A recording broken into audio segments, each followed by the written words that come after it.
సీఐలకు దిశానిర్దేశం అట.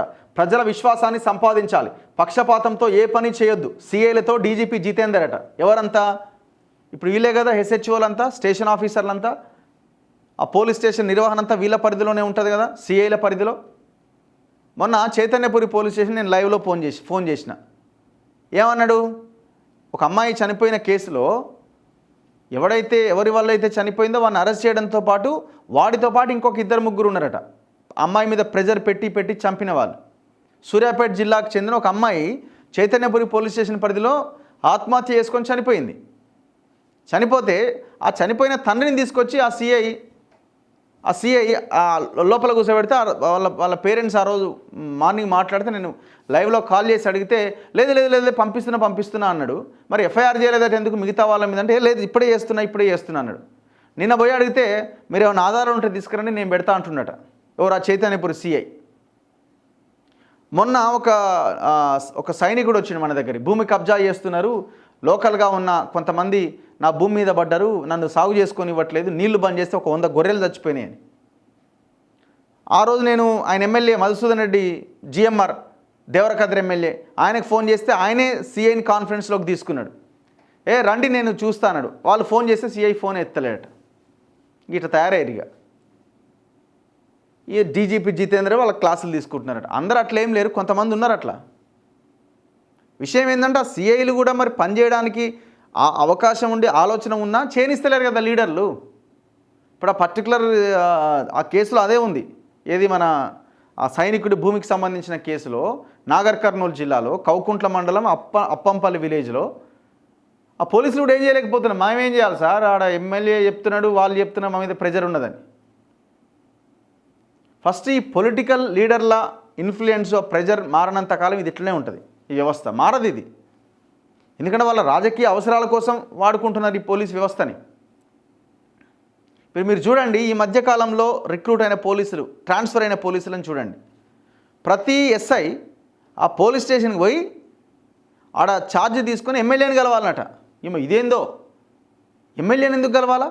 ఎమ్మెల్యేని కలిసి సార్ నేను వచ్చిన సార్ అని దండం పెట్టాలి. వచ్చినావా? ఓకే, మరి మనోడు అన్నీ నేను చెప్తుంటా, నువ్వు ఫాలో అయిపోవాలా అని ఆయన చెప్తాడు. ఓకే సార్ తప్పకుండా.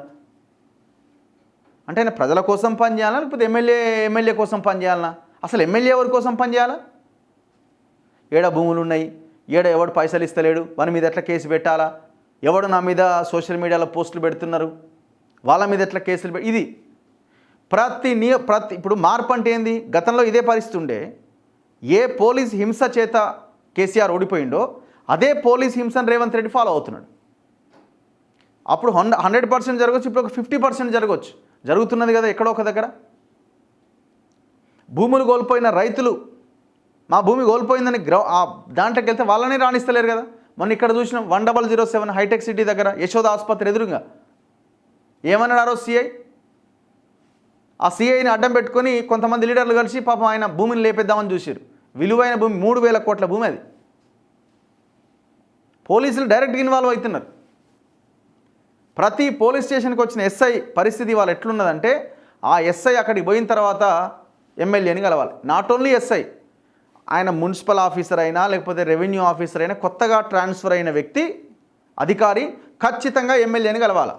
ఇది ఇది ఇది ఆనవాయితీగా మారిపోయింది, ఇది ఒక సాంప్రదాయం కింద మారిపోయింది.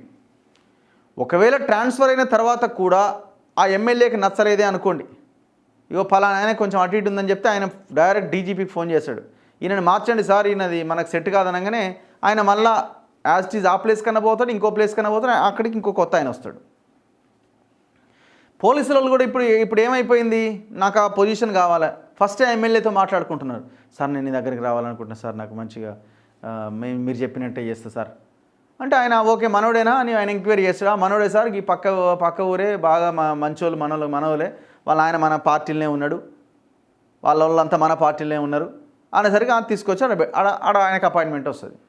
అసలు ఇదేమన్నా ఇది వ్యవస్థేనా ఇది? ఇందులో అసలు ప్రజలు ఉన్నారా? ప్రజల కోసం ఆలోచించాడు ఎక్కడన్నా ఉన్నాడా?